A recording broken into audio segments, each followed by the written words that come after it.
অনেকদিন ধরে জাতীয় দলে না থাকলেও সাব্বির রহমান এখনও দেশের ক্রিকেটে বড় নাম। চলমান ঢাকা প্রিমিয়ার লিগে খেলছেন ডিফেন্ডিং চ্যাম্পিয়ন আবাহনী লিমিটেডের হয়ে, হাঁকিয়েছেন দুটি অর্ধশতক।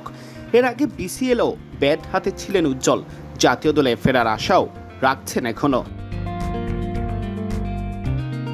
বাংলাদেশের হয়ে 11টি টেস্ট, 66টি ওয়ানডে ও 48টি টি-20 খেলায় ব্যাটার মূলত পাখির চোখ করে রেখেছেন ওয়ানডে ফরম্যাটকে। একদিনের ক্রিকেটে বাংলাদেশ দলের মিডল অর্ডার ধুঁকছে, আছে অভিজ্ঞতারও ঘাটতি। সেই ঘাটতি পোষাতে সাব্বির সুযোগ পেলে অবাক হওয়ার কিছু নেই। যদিও এক্ষেত্রে সাব্বিরের প্রতিদ্বন্দ্বী আবাহনীরই অধিনায়ক মোসাদ্দেক হোসেন সৈকত। 19 মে গণমাধ্যমের সাথে আলাপকালেই হার্ড হিটার ব্যাটার বলেন, দেখেন যেই ঢুকুক বাংলাদেশ টিমে, বাংলাদেশ জন্য রেজাল্ট করে, এটাই সবচেয়ে বড় বিষয়। যেই ঢুকুক, আমি ঢুকি বা মোসাদ্দেক বা XY যে ঢুকুক, সে যেন ভালো করে বাংলাদেশ টিমের জন্য, সেটাই আমাদের প্রত্যাশা সবসময় থাকবে। আমার তো চোখ অবশ্যই থাকবে, সেই জন্য খেলতেছি, ভালো করার চেষ্টা করছি। এবার না হলে নেক্সট হবে, নেক্সট না হলে পরবর্তী হবে, বাট হালকা আমরা ছাড়বো না ইনশাল্লাহ, যতদিন কোনো ক্যারিয়ার আছে আমার।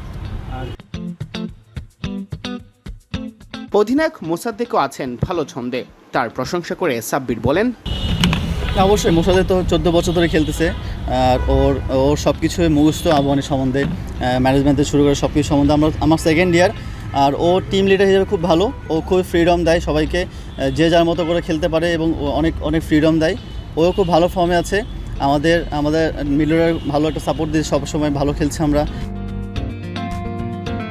এ সময় নিজের ফর্ম ও প্রস্তুতি নিয়েও কথা বলেন সাব্বির। আসলে ট্র্যাকে তো সবসময় ছিলাম, কখনো অন অ্যান্ড অফ ছিলাম কখনো।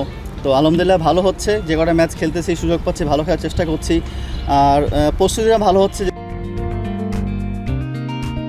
মিরপুরে কেন প্র্যাকটিস করতে আসেন না ব্যাখ্যা করে রাজশাহীর এই ক্রিকেটার বলেন, আর প্রস্তুতিটা ভালো হচ্ছে, যেটা আমি রাজশাহীর ছেলে, রাজশাহীতে আমি একটু ওভারঅল প্র্যাকটিস করি, আমাদের খোলা মাঠে প্র্যাকটিস করার সুযোগ থাকে। আসলে মিরপুর অনেক গ্যাদারিং হয়ে যায়, প্র্যাকটিসের সুযোগটা ওভাবে হয় না, সময়টা স্বল্প থাকে। রাজশাহীতে প্র্যাকটিসটা অনেক মন ভরে করতে পারি, সময় নিয়ে করতে পারি। হয়তো রেজাল্টটা এখন আসতেছে, হোপফুলি আর একটু ভালো চেষ্টা করছি ভালো খেলার জন্য।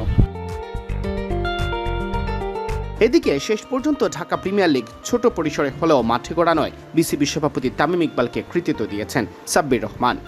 ঢাকা প্রিমিয়ার লিগ সবচেয়ে বড় টুর্নামেন্ট বাংলাদেশের, এরপরে বিপিএল হয়। যে ঢাকা প্রিমিয়ার যদি ম্যাচ নাই হয়, তাহলে আসলে অনেক ক্রিকেট প্লেয়ার যারা আছে নিচে লেভেলে, তারা টাকাটা পায় না বা একটু পারিবারিক সমস্যা হয়। বাট আমার কাছে মনে হয় ঢাকা প্রিমিয়ার লিগ হওয়া সবসময় উচিত।